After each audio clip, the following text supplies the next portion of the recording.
માં સરપંચ પતિએ દુષ્કર્મ કર્યાની ફરિયાદ નોંધાઈ છે। આવાસ મંજૂર કરાવી આપવાનું કહીને ઘરે બોલાવીને દુષ્કર્મ આચર્યું।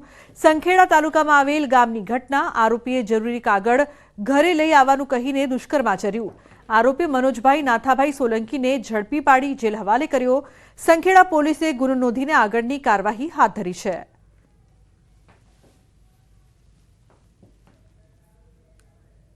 આણંદના સમારખા ચોકડી નજીક કારમાંથી નજર ચૂકવીને 5 લાખ ભરેલી બેગની ચોરીની ઘટના સીસીટીવીમાં કેદ થઈ છે।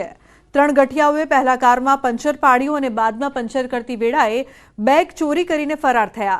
કાર માલિક પંચર કરાવવામાં જ વ્યસ્ત હતા ત્યારે જ એક ગઠિયો કારમાંથી બેગ લઈને ફરાર થયો। ટ્રેક્ટર શોરૂમના માલિકે પોલીસ ફરિયાદ નોંધાવી છે। પોલીસે સીસીટીવી ફૂટેજના આધારે શરૂ કરી છે તપાસ। નવી સિવિલ હોસ્પિટલનું રેઢિયાળ કારભાર સામે આવ્યું। કાનના રોગો માટેનો ઓડિયોલોજી વિભાગને તાળા મારી દેવાયા। કાયમી ઓડિયોલોજિસ્ટ તબીબોની કારણ વગર જ બદલી કરી દેવામાં આવી।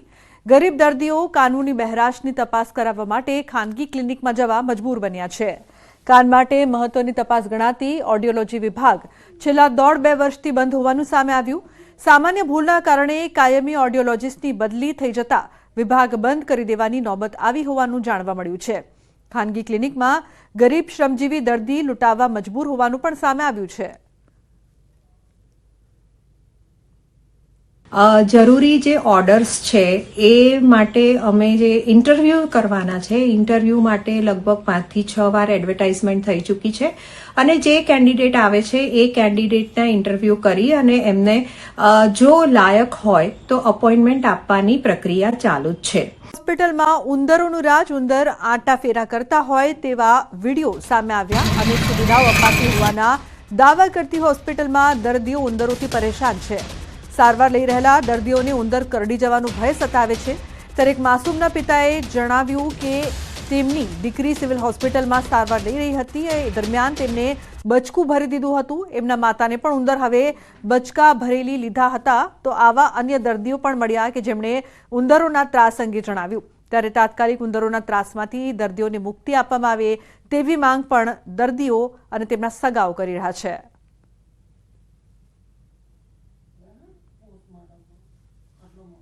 કોઈ ઘણું પણ કોણ ક્યાંથી આવે ને એ આમ બીક તો લાગે ને ઉંદરથી। તો ઉંદરના બહુ મોટા મોટા ત્રાસ છે। આપણે ફ્રૂટ લઈને રાખ્યું હોય ને એ બધું તોડી નાખે છે અને ખાઈ જાય છે અને આખું આપણે લઈને ફ્રૂટ લઈને રાખ્યું બધું બગાડ્યા। 1-2 ફ્રૂટ બગાડ્યા હોય તો આપણે પછી આખી થેલી જ નાખી દેવી પડે। થોડા ઘણા ઉંદેડાનો એનો ત્રાસ છે અને મચ્છરનો જેનો ત્રાસ છે અને થોડીક સાફ સફાઈમાં સવારે કરે છે, પછી બપોર ટાણે પછી જે ઓલા બધા પેશન્ટ હોય છે એમને એમ જ રિયલ હોય છે, પછી ઠેઠ બપોર પછી સાફ સફાઈ થાય છે। રાજકોટમાં સિવિલ હોસ્પિટલમાં ઉંદરડાનો ત્રાસ જે છે એ સતત વધી રહ્યો છે। હાલ આપણી સાથે અહીંયા એક પરિવાર છે, આપણે એમની સાથે વાત કરીશું। શું કહેશો અત્યારે કઈ રીતના આપકો કિસને ઉંદર કો કાटा था क्या? मैं लड़की को टच किया है हाथ में, 10-12 दिन जैसा हो गया। उसके दूसरे दिन मेरा घर वाली को रात को नींद नहीं आता है, जगते रहते हैं पूरा दिन।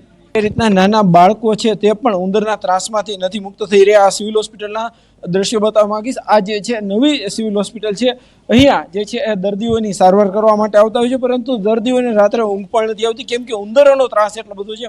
ઉંદર કોઈ પણ સમયે જે છે તેમને બચકું ભરી જાય તેવી શક્યતા છે। અનેક દર્દીઓ એવા મળીએ કે જેમને જે છે ઉંદરનો ત્રાસ છે, ઉંદરની ના કારણે જે તેમને ડર લાગતો હોય તે દહેશત પણ વ્યક્ત કરી છે।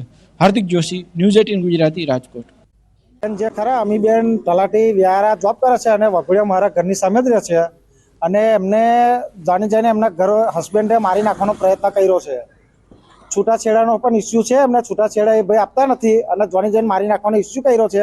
ગઈકાલે નોકરી પરથી મારે પરત ફરતા દરવાર રોડ પર એક એક્ટિવાળા બેન નીકળ્યા, એની પાછળ પૂર ઝડપે 4-વ્હીલની ગાડીમાં ધોળાકાભેર એમને ટક્કર મારી અને બેન બોનેટ પરથી ઉછળીને નીચે પડ્યા અને ગંભીર રીતે ઘાયલ થઈ ગયા હતા। તો એમને એકલા પિંકલબેનના ઓળખીતાની 4-વ્હીલમાં એમને હોસ્પિટલમાં ખસેડવામાં આવ્યા હતા।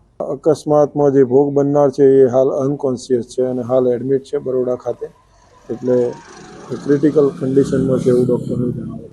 અગાઉ અવારનવાર એમને ઝઘડા થતા હતા એટલે છેલ્લા ઘણા સમયથી તેઓ જુદા રહેતા હતા, એટલે એવી વિગત હાલ પ્રાથમિક તબક્કે જણાઈ આવેલ છે। જાનથી મારી નાખવાની કોશિશ અંગેનો ગુનો દાખલ કરવામાં આવેલો છે અને હાલ તપાસ ચાલુ છે। બીજી તરફ વડોદરાના વાઘોડિયામાં પતિએ પત્નીને કારથી ઉડાવીને જાનથી મારી નાખવાનો પ્રયાસ કર્યો છે. તલાટી અમીબેન શાહને તેમના પતિ દ્વારા જાનથી મારી નાખવાનો પ્રયાસ. તવરા ગામ નજીક પત્નીને એક્ટિવા સાથે 100 ફૂટ સુધી રોડ પર ઢસેડી.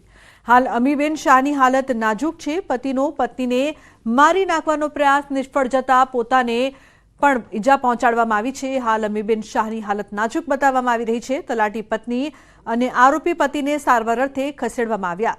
પોલીસ સમાચાર વડોદરાથી. વડોદરાની પોદાર વર્લ્ડ સ્કૂલમાં બાળકોએ લોગો વગરનું પેન્ટ સ્વેટર પહેરતા ધમકી બાળકોને બહાર કાઢવામાં આવતા વાલી મંડળની શાળાને રજૂઆત કરતા ટ્રાન્સફર સર્ટિફિકેટની ધમકી અપાયાનો પણ આક્ષેપ. ડીઈઓ કચેરી શાળા સંચાલકોને છાવરવાનો પ્રયાસ કરતી હોવાનો આક્ષેપ. એજ્યુકેશન ઇન્સ્પેક્ટરે શાળા સંચાલકોના બચાવનો પ્રયત્ન કર્યો. સ્કૂલ યુનિફોર્મનો વિવાદ ન હોવાનું કારણ આગળ ધર્યું. તો વાલીઓએ એજ્યુકેશનલ ઇન્સ્પેક્ટરનો પણ ઘેરાવ કર્યો છે. વાલીઓના ઘેરાવા બાદ એજ્યુકેશન ઇન્સ્પેક્ટરે નિવેદન બદલ્યું. શાળાએ પહોંચેલા એજ્યુકેશન ઇન્સ્પેક્ટરનું નિવેદન. શાળાના આચાર્યએ ભૂલ સ્વીકારી ભવિષ્યમાં આવી ભૂલ ન થાય તેવી લેખિત બાહેંધરી આપી. શાળા જે કપડાં વેચે છે તે મોંઘા હોવાની વાલીઓની રજૂઆત છે. પોદાર સ્કૂલ ફક્ત ઓનલાઈન ડ્રેસ વેચે છે. વાલીઓ કહી રહ્યા છે બાળકોના ડ્રેસની કિંમત જ 28,000 રૂપિયા. શાળામાં વેચાતા કપડાં મોંઘા હોવાથી ડ્રેસ બહારથી લીધો હતો.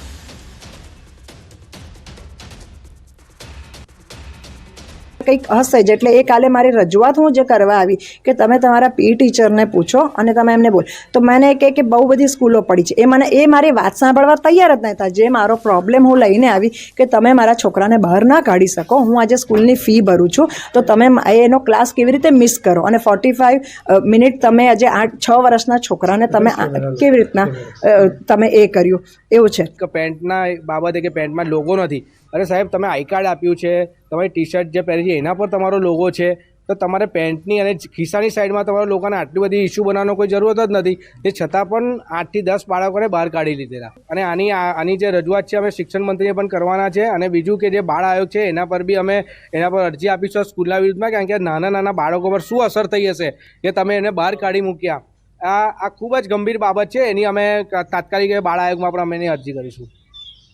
सुबह 8:45 मुझे कॉल आया कि आपके इस बच्चों को हम टीसी दे रहे हैं, आप लेके चले जाओ. कल मेरी वाइफ और मैम के बीच में हीटेड आर्ग्यूमेंट हुआ था उसको लेके. उन्होंने बोला आपने स्कूल भेज दिया, अभी क्या आओ और लेके जाओ. फिर उसके बाद मैंने मीडिया के कुछ लोगों से कांटेक्ट किया और 1 घंटे बाद मैम का वापस से कॉल आया. बोले कि आप यहाँ आओ और बात करो. एक भी इश्यू नहीं है यहाँ पे.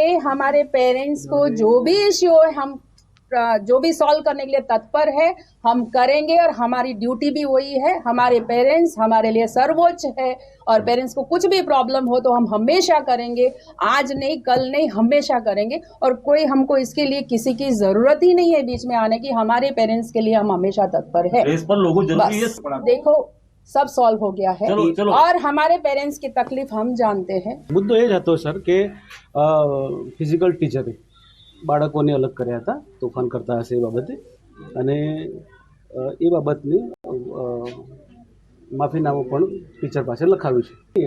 આચાર્ય અને વાલી સાથે સમાધાન થઈ જાય છે, સમાધાન છે તો પછી એમાં કોઈ બાળકો હેરેસમેન્ટ કરે છે એમાં તો કાર્યવાહી એ મુદ્દો નથી પ્લીઝ સર, એ મુદ્દો નથી.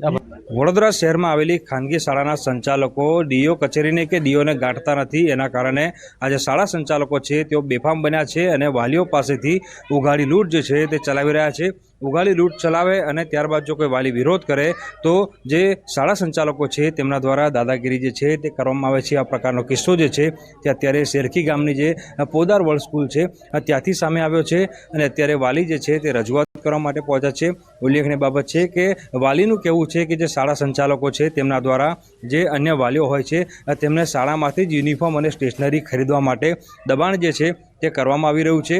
એક વાલી જે છે તેમના દ્વારા પોતાના બાળકને એક જે જેકેટ જે છે તે આપવામાં આવ્યું હતું, પરંતુ જેકેટ પર અને જે ટ્રેક છે તેના પર જે સ્કૂલનો લોગો ન હોવાના કારણે જે શાળા સંચાલકો છે તેમના દ્વારા જે બાળક છે તેને કડકડતી ઠંડીમાં જેકેટ વગર બેસાડી રાખવામાં આવ્યો હતો અને ત્રાસ આપવામાં આવ્યો હતો.